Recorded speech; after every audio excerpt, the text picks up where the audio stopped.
வணக்கம் நண்பர்களே. நாம் எந்த இடத்தில் தவறு செய்தோம்? மிக தீர்க்கமாக ஆரம்பிக்கப்பட்ட தவிக தமிழக வெற்றி கழகம் தற்போது இருக்கும் திராவிட கட்சிகளுக்கு மாற்று சக்தியாக தொடங்கப்பட்ட அந்த கட்சி எங்கு சறுக்கியது? எந்த இடத்தில் அவர்கள் தவறு இழைத்தார்கள்? ஏன் இத்தனை ஒரு பெரிய பின்னடைவை சந்தித்தார்கள்? இதை பற்றி ஒரு சிறிய விளக்கம் தான் இந்த பதிவு. இதுவரை சப்ஸ்கிரைப் பண்ணாதவங்க சப்ஸ்கிரைப் பண்ணிக்கோங்க, நோட்டிஃபிகேஷன் பில் பதிவு பண்ணிக்கங்க. அப்போ தான் என்னுடைய பதிவுகள் உங்களுக்கு வந்து சேரும். சரி, தாவேக தொடங்கப்பட்டதனுடைய நோக்கமாக அவருடைய முதல் மாநாட்டில் அவர் அறிவித்தது என்ன? கொள்கை எதிர்ப்பில் பாஜகவை எதிர்க்கிறோம்,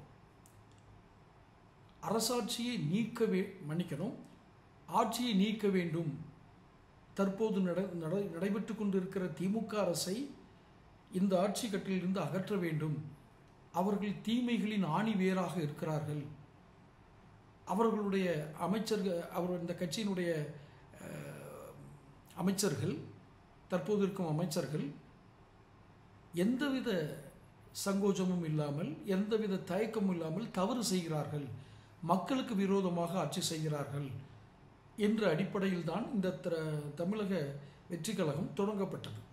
இதனுடைய முதல் மாநாட்டில் அவர் அறிவித்தது கொள்கை தலைவர்கள், யார் கொள்கை எதிரி, யார் அரசியல் எதிரி என்றெல்லாம் வகைப்படுத்தி அவர் அறிவித்தார்கள்.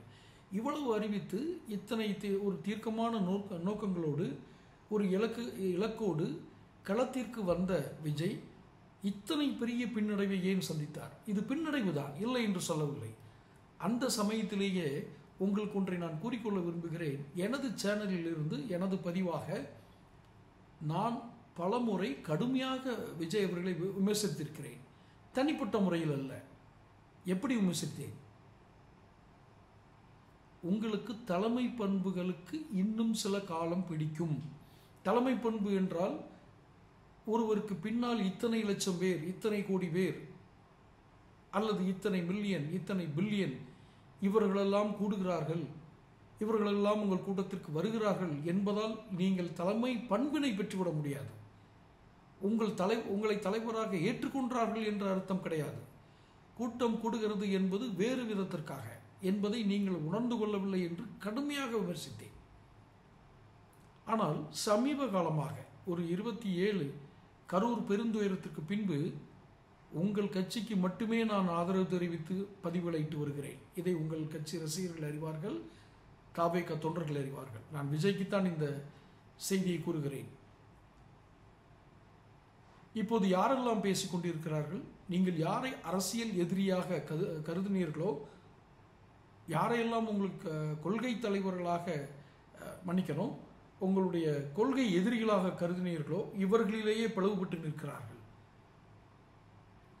நீங்கள் ஏதோ சூழ்ச்சிகளினால் பழிவாங்கப்படுகிறீர்கள் என்று பொதுவான ஒரு பொது புத்தியில் எழக்கூடிய ஒரு சந்தேகம் உங்கள் விஜயினுடைய ரசிகர்களுக்கும் தொண்டர்களுக்கும் இதே சந்தேகம் இருக்கும்.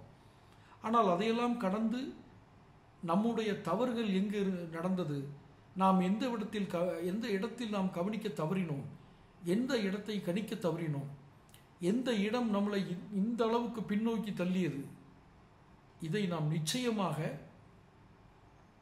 கணிக்க வேண்டும், ஆய்வு செய்ய வேண்டும் என்பதால் உங்களுக்கு ஒன்று கூறிக்கொள்ள விரும்புகிறேன். விஜய் அவர்களே, உங்களை கடந்து ஒரு 2ஆம் கட்ட தலைவர் என்று கூட வைத்துக் கொள்ளுங்கள். அப்படி யாராவது உங்கள் கட்சியில் இருக்கிறார்களா? அனுபவம் உள்ளவர்கள் என்றால் எல்லாத்துக்கும் உடனே அனுபவம் வந்துருமான்லாம் கேட்கக்கூடாது. ஆலோசகர்கள் வேண்டும். நீங்கள் வியூக அமைப்பாளர்களை வைத்திருக்கிறீர்கள், அது பத்தாது. அவங்க கணினியில், அதாவது கம்ப்யூட்டரில் படம் போட்டு காட்டுவாங்க. இவ்வளோ பேர் வந்தால் இவ்வளோ பேரை வர வைக்கணும்னா இந்த சோசியல் மீடியாவில் இவ்வளோ விளம்பரம் பண்ணணும், இந்தந்த இடத்துல உங்களுடைய படங்கள் இருக்கணும், இந்த இடத்துல நீங்கள் இந்த வாசகங்கள் அமைக்கணும், இதை ஸ்லோகனாக வச்சுக்கணும். அதாவது தத்துவ வார்த்தைகள், தலைப்பு வார்த்தைகள், முதன்மை செய்திகள் எப்படி வேணாலும் வச்சுக்கோங்க. இந்த மாதிரி வைக்கணும், அந்த மாதிரி அமைக்கணும், இந்த வார்த்தைகளை போடணும், இதுக்கு முன்னாடி இந்த வார்த்தை இருக்கணும், இதுக்கு முன்னாடி இந்த வார்த்தை இருக்கணும், இப்படியெல்லாம் ஆலோசனை சொல்பவர்கள் உங்களுடைய தேர்தல் வியூக வகுப்பாளர்கள். அவர்களுக்கும் தேர்தல் ஆலோசகர்களுக்கும் உங்கள் கட்சியை வழிநடத்துபவர்களுக்கும் நிறைய வித்தியாசம் இருக்கிறது. பண்புகளில் வித்தியாசம் இருக்கிறது, அனுபவத்தில் வித்தியாசம் இருக்கிறது. இவர்களில் யாராவது இருக்காங்களா அப்படின்னு கேட்டால், நீங்கள் பொதுச் செயலாளராக வைத்திருக்கும் புஷி ஆனந்த் அவர் வந்து ஏதோ ஒரு பாண்டிச்சேரியில் முன்னாள் எம்எல்ஏவாக இருந்திருக்கார். ஏதோ ஒன்று அவர் நான் குறைச்சி மதிப்பிடலை. அவருக்கு ஏதோ ஒரு அனுபவம் இருக்கிறது, ஏதோ குறைந்தபட்ச அனுபவம் இருக்கிறது. ஆனால் தமிழ்நாட்டில் அரசியல் செய்ய வேண்டும், திராவிட கட்சிகளை எதிர்த்து நீங்கள் தேர்தல் களம் காண வேண்டும் என்றால் இந்த அனுபவம் பத்தாது. இது இப்போ நடைமுறையில் நீங்கள் பார்த்துட்டீங்க. நான் வந்து மற்றவங்க சொல்கிற மாதிரி நீங்கள் தண்ணி கொடுக்கல, லேட்டாக வந்தீங்க, உங்கள் காரில் லைட் ஆஃப் பண்ணி உட்காந்தீங்க, இந்த மாதிரி வந்து ஒரு அபத்தம்னு சொல்ல மாட்டேன், இது வந்து இந்த மாதிரி ஒரு விமர்சனங்கள்லாம் செய்கிறதுக்கு நான் ரெடி இல்லை. நான் இதுக்கு முன்னாடி உங்களை பண்ண விமர்சனங்கள், இதே பதிவுகள் என்னுடைய சேனலில் பதிவுகள் இருக்குது. அந்த பதிவுகளை நீங்கள் திரும்ப தேடி பார்த்தீங்கன்னா தெரியும், உங்களுடைய தலைமை பண்பனை குறிவைத்தே என்னுடைய விமர்சனங்கள் இருந்தது. ஐயா, நீங்கள் எங்கோ தவறு செய்கிறீர்கள் என்று திரும்ப திரும்ப சொல்லி கொண்டிருந்தேன். அதற்கு எதிர்வினை எப்படி வந்தது என்று எனக்கு தெரியும். உங்கள் ரசிகர்கள் உணர்ச்சிவசப்பட்டவர்கள். இப்போது நடந்ததை விட, களத்தில் அவர்கள் நடந்ததை விட மோசமான வார்த்தைகளால் என்னை திட்டிக் கொண்டிருந்தார்கள். இன்று அவர்களுக்கு ஆதரவாக கிட்டத்தட்ட 27ஆம் தேதியிலிருந்து இன்றைக்கு 5ஆம் தேதி வரை எடுத்துக்கொண்டால் 8 நாட்கள் உங்களுக்காக மட்டுமே நான் வீடியோக்கள் போட்டு விடுகிறேன். நீங்கள் 8 நாள் என்னோடய வீடியோ பாருங்கள். கிட்டத்தட்ட 80 வீடியோக்கள் உங்களுக்காக, நான் 70க்கும் மேற்பட்ட வீடியோக்கள் உங்களுக்காக மட்டுமே பதிவு செய்யப்படுகின்றன. என்ன காரணம் என்றால், இந்த தமிழ்நாட்டில் அகற்றப்பட வேண்டிய அல்லது தற்போது எதற்கும் லாயக்கில்லாத ஒரு அரசு நடந்து கொண்டிருக்கிறது என்பது உண்மை. இதனால் நான் வந்து ஸ்டாலின் மேலே சொல்லிட்டேன்னு அர்த்தம் அல்ல.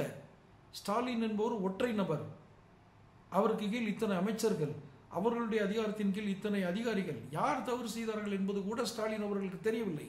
முதல் குற்றச்சாட்டு. சரி விடுங்க, இப்போ ஸ்டாலின் பற்றி பேசுகிறக்கா வரல. நீங்கள் எந்த இடத்தில் கோட்டை விட்டீர்கள் என்பதைத்தான் இவ்வளவு நேரம் குறிப்பிட்டேன்.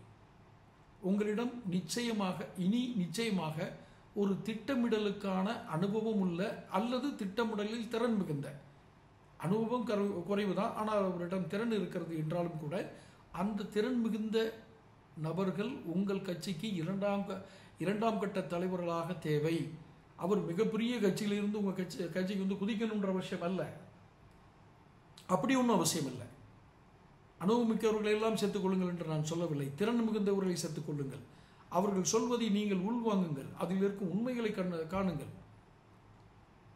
நீங்கள் காலதாமதம் செய்வது எதிரிகளுக்கு இன்னும் உற்சாகத்தை தரும். அவர்கள் இன்னும் வேகமாக முன்னேறி வருவார்கள். நீங்கள் உடனடியாக களமிறங்க வேண்டிய நேரம். உடனடியாக களமிறங்கன்னு சொல்லி அடுத்த ஒரு கூட்டத்தை கூட்டி அதில் பிரச்சனை வரவாப்பா, என்ன நீ வாட்டி பேசிகிட்டு இருக்க அப்படின்னு நீங்கள் கேட்கலாம். நீங்கள் களமிறங்குங்கள், பிரச்சனைகள் வரட்டும், களத்தில் காணுங்கள். நீங்கள் ஓரமாய் ஒதுங்கி நின்று கொண்டு இந்த கடல் அலைகள் எல்லாம் எப்படி அடிக்கிறது, இதெல்லாம் ஓய்ந்த பின்பு நாம் கடலில் இறங்குவோம் என்று நினைப்பது போலதான் இப்போது நீங்கள் அமைதியாக ஒதுங்கி நிற்பது. அதுக்காக முன்ன யோசிக்காமல் இறங்கி தான் இவ்வளோ பிரச்சனையை பார்த்துட்டோம், இனி எப்படி பார்க்கணுமான்னு கேட்காதீங்க. நீங்கள் களத்திற்கு வாருங்கள், தேங்கி விடாதீர்கள். தேங்குவது உங்களுக்கு அழகல்ல, ஒரு தலைவனுக்கு அழகல்ல. தீர்மானித்து விட்டீர்கள் இந்த களத்தில் வர வேண்டும் என்று. என்னெல்லாம் நடக்குங்கிறத ஓரளவுக்காவது புரிஞ்சிருப்பீங்க. குறைஞ்சபட்சம் நான் சொல்கிறேன், மிக குறைந்தபட்சம் நீங்கள் அந்த அளவுக்காவது புரிஞ்சிருப்பீங்க இல்லையா?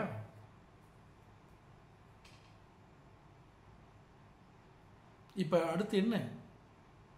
இதுதானே இப்போ முன்னாடி இருக்கிற கேள்வி.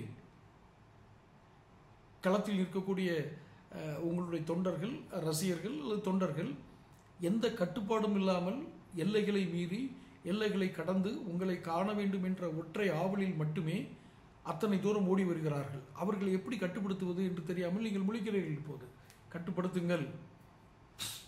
உங்களுக்கு எத்தனையோ தலைவர்கள் ஆதரவு தர தயாராக இருக்கிறார்கள்.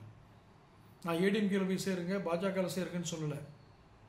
நீங்கள் அதிமுகவோடு சேர்வது என்ற முடிவெடுப்பதோ, பாஜகவுடன் சேருவது என்று முடிவெடுப்பதோ உங்களுடைய சுய விருப்பம். ஆனால் பாஜகவோடு நீங்கள் சேருவது என்ற முடிவை எடுப்பது என்பது கிட்டத்தட்ட, மன்னிக்க வேண்டும் விஜய் அவர்களே, அரசியல் தற்கொலைக்கு சமம்.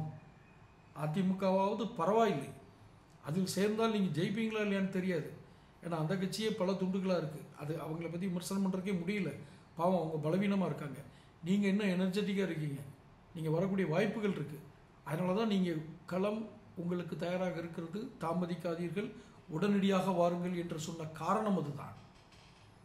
உங்கள் தவறுகளை நீங்களே அலசி ஆராயுங்கள். இன்னொருவர் சொல்லும் வரை காத்திருக்காதீர்கள், அல்லது இன்னொரு சொல்வதையெல்லாம் காதில் போட்டுக்கொள்ளாதீர்கள். இரண்டுமே உங்கள் நல விரும்பியாக இந்த பதிவை நான் பதிவு செய்திருக்கிறேன். எங்கு தவறிழைத்தோம், எங்கு பின்வாங்கினோம் என்பதை பொறுமையாக பாருங்கள். கட்டாயம் எல்லாம் உங்களுக்கு திரும்ப வரும். நீங்கள் எதை விரும்பினீர்களோ அது வந்து சேரும். நல்ல நோக்கங்கள். தொடர்ந்து பேசுவோம். விஜய் ரசிகர்கள், விஜய் தொண்டர்கள், நடிகர் விஜய் இந்த பதிவை விரும்பினால் சப்ஸ்கிரைப் பண்ணுங்கள், நோட்டிஃபிகேஷன் பில் பதிவு பண்ணுங்கள். அப்போ தான் அடுத்தடுத்த பதிவுகளை வந்து சேரும். பிடிச்சிருந்தால் லைக் பண்ணி ஷேர் பண்ணுங்கள். நன்றி.